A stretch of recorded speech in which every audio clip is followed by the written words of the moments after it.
Hello दोस्तों, कैसे हैं आप सभी लोग। उम्मीद करते हैं आप सभी अच्छे होंगे और प्लीज़ चैनल को ज़रूर सब्सक्राइब कीजिए अगर अभी तक आपने चैनल को सब्सक्राइब नहीं किया हो तो, क्योंकि यहाँ पर आपको काफ़ी इन्फॉर्मेटिव वीडियोस मिलेगी।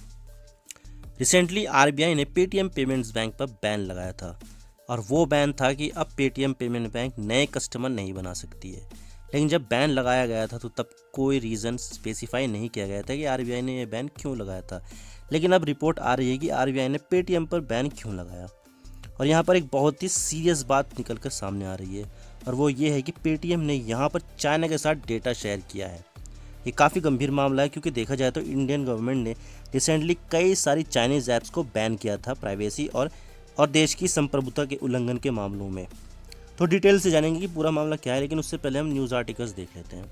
Bloomberg, Paytm bank punish for sharing data abroad, verification lapses. Abroad मतलब देश से बाहर। Bloomberg Quint, Paytm bank punish for sharing data abroad, verification lab, यानी कि ये उसी का ही एक पार्ट है। तो यहाँ पर इन आर्टिकल्स में यहाँ पर आरोप लगाया गया है कि पेटीएम ने यहाँ पर चाइनीज़ कंपनियों के साथ अपने कस्टमर्स का डेटा शेयर किया है। तो सबसे पहले हम देखते हैं कि पेटीएम पेमेंट बैंक में हिस्सेदारी किस किस की कितनी कितनी है।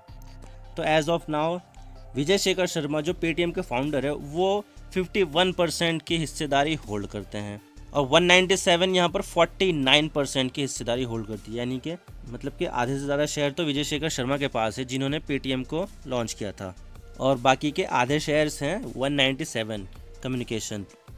ये पेटीएम की पेरेंट कंपनी है, लेकिन ये पेटीएम पेमेंट बैंक में भी 49% की हिस्सेदारी रखती है और इसके अभी तक पेटीएम पेमेंट बैंक के 64 मिलियन अकाउंट है, यानी कि कितने 64 मिलियन यानी 6.5 करोड़ के लगभग। तो 49% स्टेक्स 197 कंपनी के पास है जो पेटीएम की पेरेंट कंपनी है।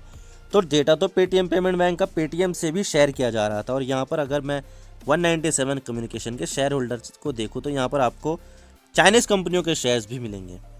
तो आप देख सकते हैं top share holder of Paytm parent firm 197 communication. तो यहाँ पर एंट ग्रुप की हिस्सेदारी कितनी है 29.6%, चाइनीज़ कंपनी है ये।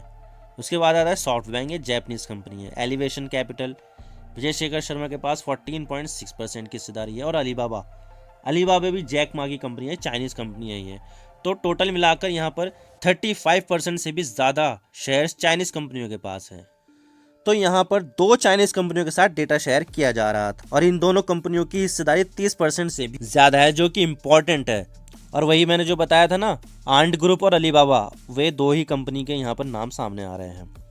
Reserve Bank of India found that the company server was sharing information with China based entity that indirectly own a stake in Paytm Payments Bank. Indirectly यानी कि 197 के थ्रू। अब सवाल यह आता है कि किस तरह का डेटा शेयरिंग पकड़ा गया है। तो मैं आपको बता दूं कि आरबीआई ने अपनी फाइंडिंग में पाया कि पेटीएम पेमेंट बैंक और पेटीएम वॉलेट आपस में डेटा शेयर कर रहे थे, लेकिन ये दोनों कंपनियां और बिजनेस तो अलग अलग हैं, फिर भी ये आपस में डेटा शेयर कर रहे थे जो डायरेक्टली चाइना जा रही थी। जब आप पेटीएम खोलोगे ना तो वहाँ पर बैंक का ऑप्शन आता है, तो पेटीएम पेमेंट बैंक का अलग होता है और पेटीएम वॉलेट का अलग होता है। तो यहाँ पर आपस में कम्युनिकेशन कर रहे थे और डेटा शेयर कर रहे थे ये। लेकिन समस्या ये है कि भारत का डेटा स्टोरेज रूल 2018 कहता है कि भारत में जितने भी पेमेंट सिस्टम प्रोवाइडर है उन सबको अपने जितने भी ट्रांजैक्शन का डेटा है उसको सिर्फ इंडिया में ही स्टोर करना होगा, और अगर कोई क्रॉस बॉर्डर ट्रांजैक्शन होता है तो उसको लेकर ये नियम है कि आप कुछ समय के लिए ही डेटा स्टोर कर सकते हो, उसके बाद आपको डेटा डिलीट करना होगा। तो प्राइवेसी और सिक्योरिटी के पर्पज़ के लिए आपको डेटा इंडिया में ही स्टोर करना होगा। लेकिन पेटीएम पेमेंट बैंक यहाँ पर दो चाइनीज़ कंपनियों को डेटा प्रोवाइड कर रही थी जो ये डेटा चाइना में स्टोर कर रहे थे। तो ये सीधा सीधा भारत के स्टोरेज पॉलिसी के अगेंस्ट है। और पेटीएम पेमेंट बैंक से पहले ये नियम मास्टर कार्ड और अमेरिकन एक्सप्रेस पे भी लग चुके हैं। ये आज भी न्यू बिजनेस स्टार्ट नहीं कर सकती है और इन्होंने ये डेटा स्टोरेज के नियम का उल्लंघन किया था। ऑन अप्रैल 23 यानी 2021 का है ये।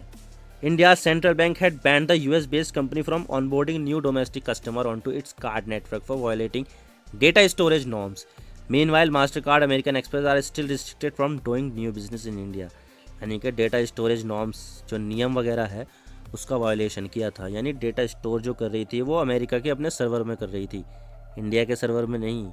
तो सरकार ने यहाँ पर अमेरिकन कंपनियों तक को नहीं छोड़ा और यहाँ पर तो मामला चाइनीज़ कंपनियों को लेकर है, क्योंकि चाइनीज़ प्रेजेंस होने से प्राइवेसी और सिक्योरिटी को थ्रेट मिलता है।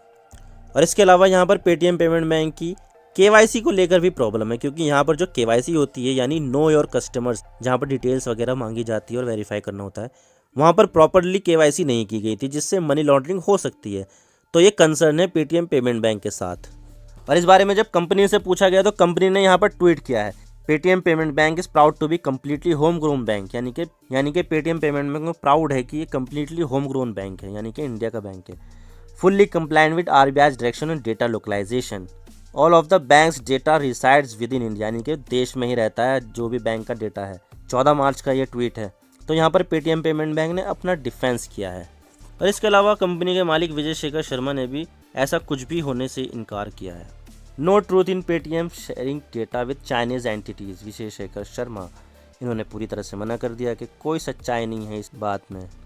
और ऐसा तो है नहीं कि पेटीएम को कुछ हो और मार्केट कुछ रिस्पॉन्ड ही ना करे। यहाँ पर बहुत ज़्यादा गिरावट देखने को मिली है पेटीएम में।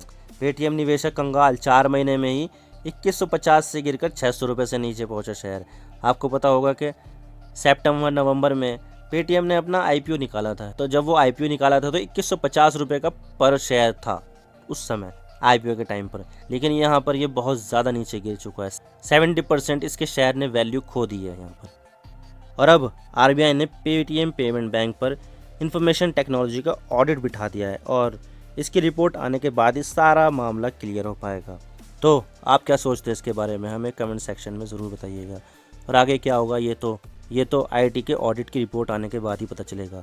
तो मुझे दीजिए इजाज़त, मैं मिलता हूँ आपसे नेक्स्ट वीडियो में। Thank you for watching, I really appreciate your precious time. God bless you all. Now signing off.